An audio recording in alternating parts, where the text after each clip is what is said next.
Hello guys! Hello Gemini! Welcome dito sa aking channel, Kapalaran 888. Welcome! Alamin natin kung anong messages, vibration, gabay energy para sa lahat. Okay, Gemini. So, yung message natin na kukunin ngayon, this message is from the pink full moon in Libra ngayong April. Okay? So, yung focus mo ngayon is love life. Okay? Love life, emotional, family, friends, or kung ano man ang connection ito na connected sa puso mo. Okay? So, balsamic moon, this is a rare moon.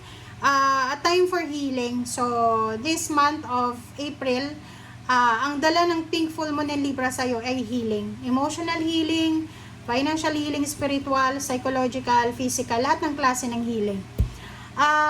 Sinasabi ng Barasio na this month of April, dala ng pink full moon na yan, you're in the mood na mag-take chance sa kung ano man na, lalo na kung single ka.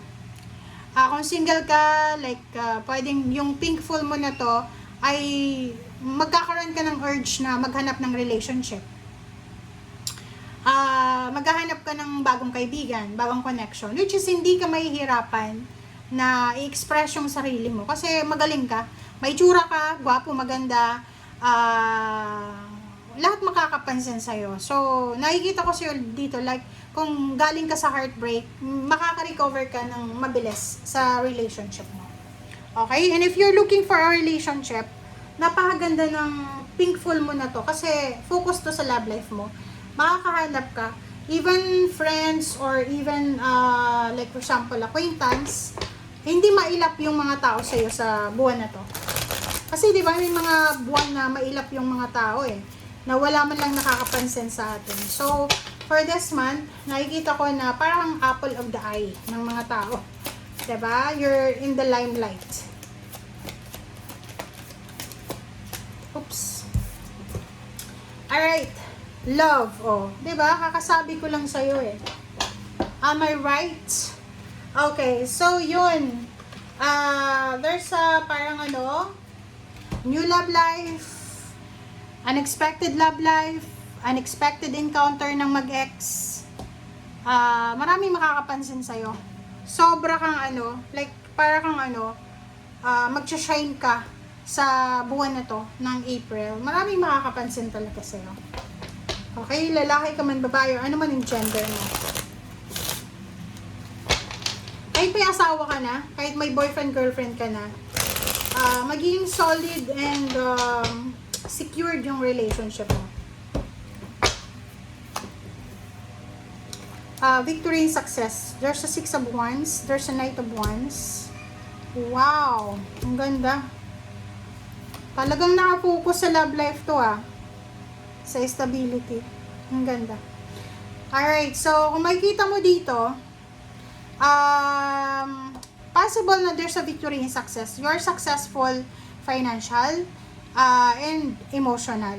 Sinasabi ng Barasio dito na maraming good news ka na matatanggap.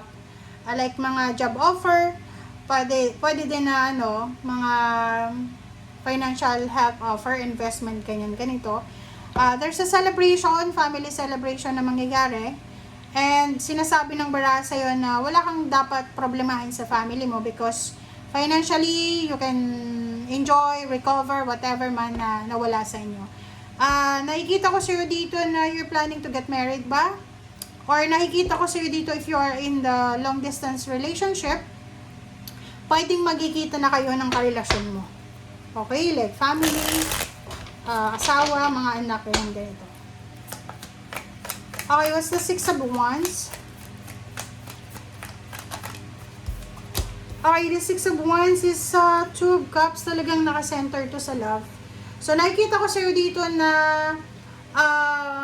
pwedeng may asawa ka, boyfriend, girlfriend. There's a good news from your love, from your partner, from your person. Pwedeng siya ay na-promote, pwedeng siya ay magta-travel around the world, or pwedeng siya ay may blessing siya na natanggap. So, her success is your success also. Okay. Love life.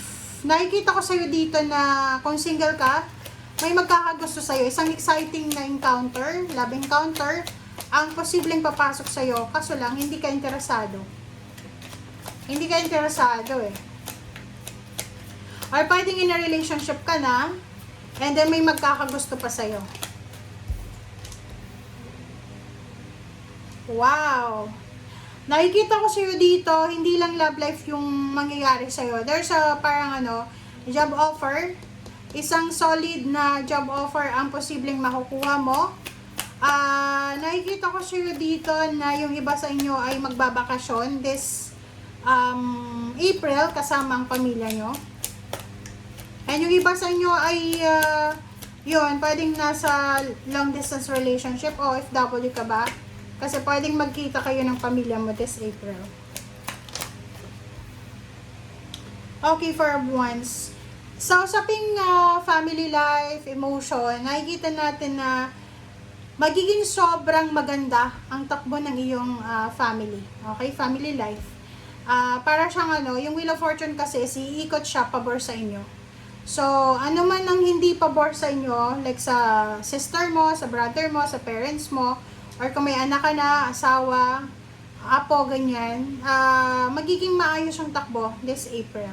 Okay, magbabago yung magbabago yung energy, punong-puno ng ng emotion ang buhay mo this month, Gemini.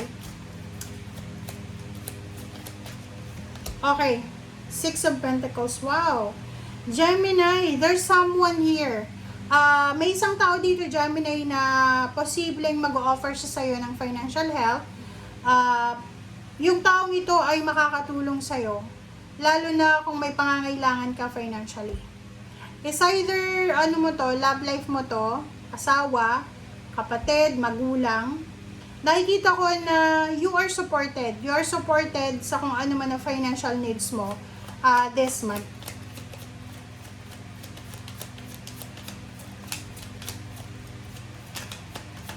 So, yun, this recovery sa Wheel of Fortune, sa Wheel of the Year, is, like for example, sa contract.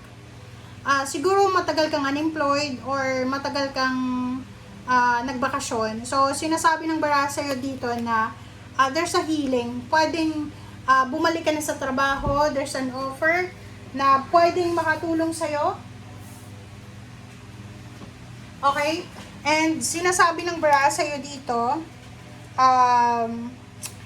na yung emotion mo and then love life, emotion, love life, and your response sa financial change mo ay napakaganda this month. Okay? So, kung makikita mo dito, wala kang dapat alalahanin sa salapi. Kasi available help is coming. May mga occasion na isi-celebrate ka.